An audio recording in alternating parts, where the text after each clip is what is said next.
Hello parents, welcome to Speakido. So మీకు ఈరోజు ఈ వీడియోలో అసలు పిల్లలకి గ్రామర్ అనేది ఇంగ్లీష్లో ఒక సెంటెన్స్ ఫ్రేమ్ చేయడానికి ఎలా హెల్ప్ అవుతుంది, అండ్ అలానే గ్రామర్ నేర్చుకోవడం వల్ల అడ్వాంటేజెస్ ఏంటి, ఎన్ని వేస్లో పిల్లలకి అడ్వాంటేజ్ ఉంటుంది గ్రామర్ నేర్చుకోవడం వల్ల అనే దానికోసం ఈ వీడియోలో డిస్కస్ చేద్దాం.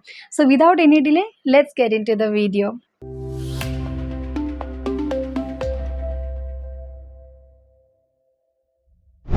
రైట్. సో ఈరోజు టాపిక్ ఏంటి? Advantages of grammar. Right. So దీనికి కూడా నేను కొన్ని పాయింట్స్లో చెప్తాను. So before that, so parents అందరికీ చాలా ఒక డౌట్ ఉంటుంది, నిజంగా గ్రామర్ అవసరమా? ఎందుకంటే పిల్లలు గ్రామర్ నేర్చుకోవడానికి అంతగా ఇంట్రెస్ట్ చూపించరు. మేబీ ఎకడమిక్స్లో ఉండే మల్టిపుల్ రూల్స్ కావచ్చు, కాంప్లికేటెడ్ స్ట్రక్చర్స్ కావచ్చు. సో గ్రామర్ని ఏదో చాలా డిఫికల్ట్గా ఒక రాకెట్ సైన్స్లా చూస్తారు. బట్ అదే గ్రామర్ని ఒక రైట్ వేలో కనుక టీచ్ చేస్తే వాళ్ళు ఇంగ్లీష్ చాలా అంటే చాలా బాగా మాట్లాడతారు, అండ్ వాళ్ళ లెర్నింగ్ కూడా చాలా జాయ్ఫుల్గా ఉంటుంది. సో ఇప్పుడు 5 ఇంపార్టెంట్ పాయింట్స్ ఈ వీడియోలో చూద్దాం. ఫస్ట్ వన్, గ్రామర్ అనేది పిల్లలకి క్లియర్గా ఇంగ్లీష్ మాట్లాడడానికి హెల్ప్ అవుతుంది. ఎలా అంటారా? మీరు అబ్జర్వ్ చేస్తే పిల్లలకి వర్డ్స్ తెలుస్తాయి, అంటే దేనిని ఏమంటారు అని చెప్పి కొన్ని వర్డ్స్, వొకాబులరీ అనేది మినిమం వొకాబులరీ పిల్లలకి ఉంటుంది, బికాజ్ వాళ్ళు బుక్స్లో చదువుతూ ఉండటం వల్ల. కానీ వాటిని అన్నిటినీ కంబైన్ చేసి ఒక సెంటెన్స్ ఎలా ఫ్రేమ్ చేయాలి అనేది వాళ్ళకి తెలీదు. ఆ ఫార్మాట్ని నేర్పించేదే గ్రామర్. ఒక సెంటెన్స్ని ఫస్ట్ సబ్జెక్ట్ పెట్టాలి, తర్వాత వర్బ్ ఉంటుంది, తర్వాత ఆబ్జెక్ట్ ఉంటుంది. సో ఈ విధంగా ఒక సెంటెన్స్ని ప్రాపర్ వేలో ఫామ్ చేయడానికి ఈ గ్రామర్ అనేది పిల్లలకి హెల్ప్ అవుతుంది. సెకండ్ వన్, గ్రామర్ అనేది పిల్లల యొక్క రైటింగ్ స్కిల్ని ఇంప్రూవ్ చేస్తుంది. అదేంటండి అలా అంటున్నారు? గ్రామర్ అనేది పిల్లల రైటింగ్ స్కిల్ని ఎలా ఇంప్రూవ్ చేస్తుంది అని అనుకుంటున్నారా?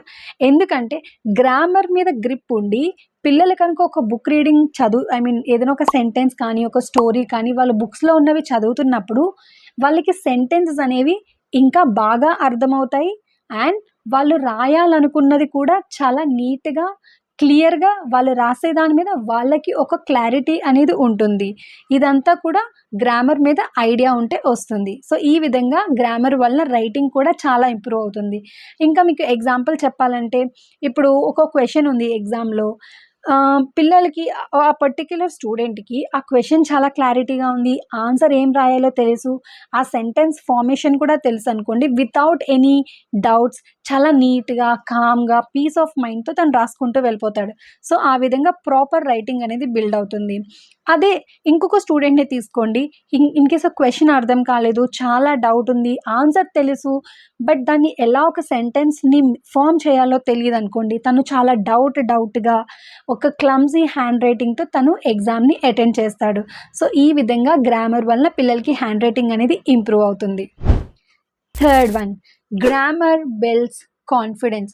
ఒక్కసారి పిల్లలకి గ్రామర్ మీద ఐడియా వచ్చిన తర్వాత మీరు ఎలాంటి టాపిక్ ఇచ్చినా వాళ్ళు మాట్లాడగలుగుతారు, అండ్ వాళ్ళు మాట్లాడడానికి అస్సలు హెజిటేట్ అవ్వరు. ఎందుకంటే నేను ముందు చెప్పినట్టు పిల్లలకి మినిమం వొకాబులరీ అనేది స్కూల్ టెక్స్ట్ బుక్స్ చదవడం వలన, ఇంట్లో వినటం వలన, బయట ఇవన్నీ ఈ అట్మాస్ఫియర్ వలన వాళ్ళకి మినిమం వొకాబులరీ అనేది ఐడియా ఉంటుంది. కానీ దానిని కంబైన్ చేసి ఒక సెంటెన్స్ ఫామ్ చేయడానికి మాత్రం వాళ్ళకి ఆ స్ట్రక్చర్ తెలీదు. సో ఆ విధంగా పిల్లలు కాన్ఫిడెంట్గా ఇంగ్లీష్ మాట్లాడగలుగుతారు విత్ గ్రామర్. అందుకే గ్రామర్ బిల్డ్స్ కాన్ఫిడెన్స్ అని చెప్పాను. Fourth one, grammar improves reading and understanding. So grammar వలన పిల్లలకి రీడింగ్ అనేది బాగా ఇంప్రూవ్ అవుతుంది, అండ్ పర్టిక్యులర్ సెంటెన్స్ యొక్క మీనింగ్ వాళ్ళు బాగా అర్థం చేసుకోగలుగుతారు. ఎందుకంటే పిల్లలకి గ్రామర్ మీద ఐడియా ఉన్నప్పుడు వాళ్ళు ఏం చదువుతున్నారు అన్న క్లారిటీ వాళ్ళకు ఉంటుంది. వాళ్ళు చదివే ప్రతి సెంటెన్స్ని వాళ్ళు అర్థం చేసుకోగలుగుతారు.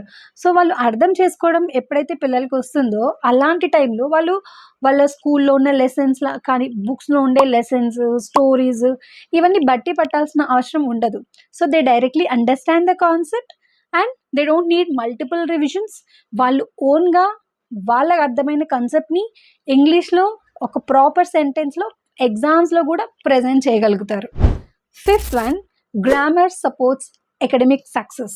ఎలా అంటారా? ఆబ్వియస్లీ అకాడమిక్స్లో గ్రామర్ సిలబస్ ఉంటుంది కదా, బట్ ప్రాబ్లమ్ ఏంటంటే స్కూల్లో టీచర్స్ ఏంటంటే గ్రామర్లో ఈవెన్ నా స్కూల్ టైమింగ్ నుంచి నేను చూస్తున్నది ఏంటంటే నేను అబ్జర్వ్ చేస్తుంది గ్రామర్ చెప్తున్నారు బట్ అది రియల్ లైఫ్లో ఎలా అప్లై చేయాలో తెలీదు. అంటే జస్ట్ ఎగ్జామ్‌కి కావాల్సినంత grammar, fill in the blanks, chooses ప్రాపర్‌గా ఒక ప్రాపర్ వర్బ్‌ని ఫిక్స్ చేయండి. ఇది ఏ టెన్స్‌లో ఉంది ఇలానే చెప్తారు తప్ప ఒక రియాలిటీలో మనం అదే గ్రామర్‌ని ఒక రియల్ లైఫ్‌లో ఎలా సెంటెన్స్ ఫ్రేమ్ చేయాలో చెప్పరు.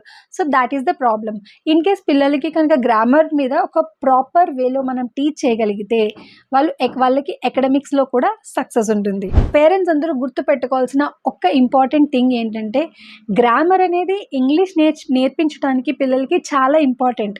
కానీ మనం దాన్ని ఒక రైట్ వేలో టీచ్ చేయాలి. కాంప్లికేటెడ్ స్ట్రక్చర్స్‌తో స్టార్ట్ చేస్తూ మనం టీచ్ చేసి వాళ్ళ లాంగ్వేజ్ లెర్నింగ్‌ని ఇంకా కాంప్లికేట్ చేయకూడదు. సో ఒక లాంగ్వేజ్ నేర్చుకోవడానికి ఒక ప్రాపర్ ఆర్డర్ అనేది ఉంటుంది. అదే LSRWG. Listening, speaking, reading, writing and last grammar. So వాళ్ళకి గ్రామర్‌ని ఎప్పుడైతే మనం ఇంట్రడ్యూస్ చేస్తామో వాళ్ళకు తెలిసిన వర్డ్స్ అన్నీ కంబైన్ చేయడం స్టార్ట్ చేస్తారు. సో ఆ విధంగా వాళ్ళకి గ్రామర్ లెర్నింగ్ అనేది ఈజీ అవుతుంది అండ్ ఆటోమేటిక్‌గా వాళ్ళ సెంటెన్సెస్‌ని వాళ్ళే కరెక్ట్ చేసుకుంటారు. ఇప్పుడు ఇదంతా చెప్పాను కదా! ఒక్క ఎగ్జాంపుల్ చెప్తాను చూడండి. ఫర్ ఎగ్జాంపుల్ తను స్కూల్‌కి వెళ్తుంది అని అనుకుందాం. అంటే మనం ఇంగ్లీష్‌లో ఎలా చెప్తాం? She go to school. తను స్కూల్‌కి వెళ్తాది అంటే షీ గో టు స్కూల్ అంటాం. కానీ ఒకసారి ఆలోచించండి. Is this sentence correct? ఈ సెంటెన్స్ కరెక్టేనా? కాదు. షీ గోస్ టు స్కూల్ అంటే సబ్జెక్ట్ సింగులర్ అయినప్పుడు మనం వర్బ్‌కి ఎస్ ఆర్ ఎస్ యాడ్ చేయాలి. ఇది గ్రామర్ అంటే. అంతేగాని పెద్ద పెద్ద స్ట్రక్చర్స్ అవి ఇవి కాదు. సో ఐ హోప్ గ్రామర్‌కున్న ఇంపార్టెన్స్ ఏంటి? పిల్లలకి ఏ విధంగా టీచ్ చేయాలి? ఎంతవరకు టీచ్ చేయాలి? అసలు ఎలా స్టార్ట్ చేయాలి అనే క్లారిటీ మీకు వచ్చిందనుకుంటున్నాను. సో మీకు ఇలాంటి grammar related, public speaking, phonics ఇలాంటి క్లాసెస్ కోసం మీకు పర్టిక్యులర్‌గా ఏదైనా టాపిక్ కావాలనుకుంటే కామెంట్ సెక్షన్‌లో కామెంట్ చేయండి. అలాగే don't forget to subscribe our speak your channel. Thank you.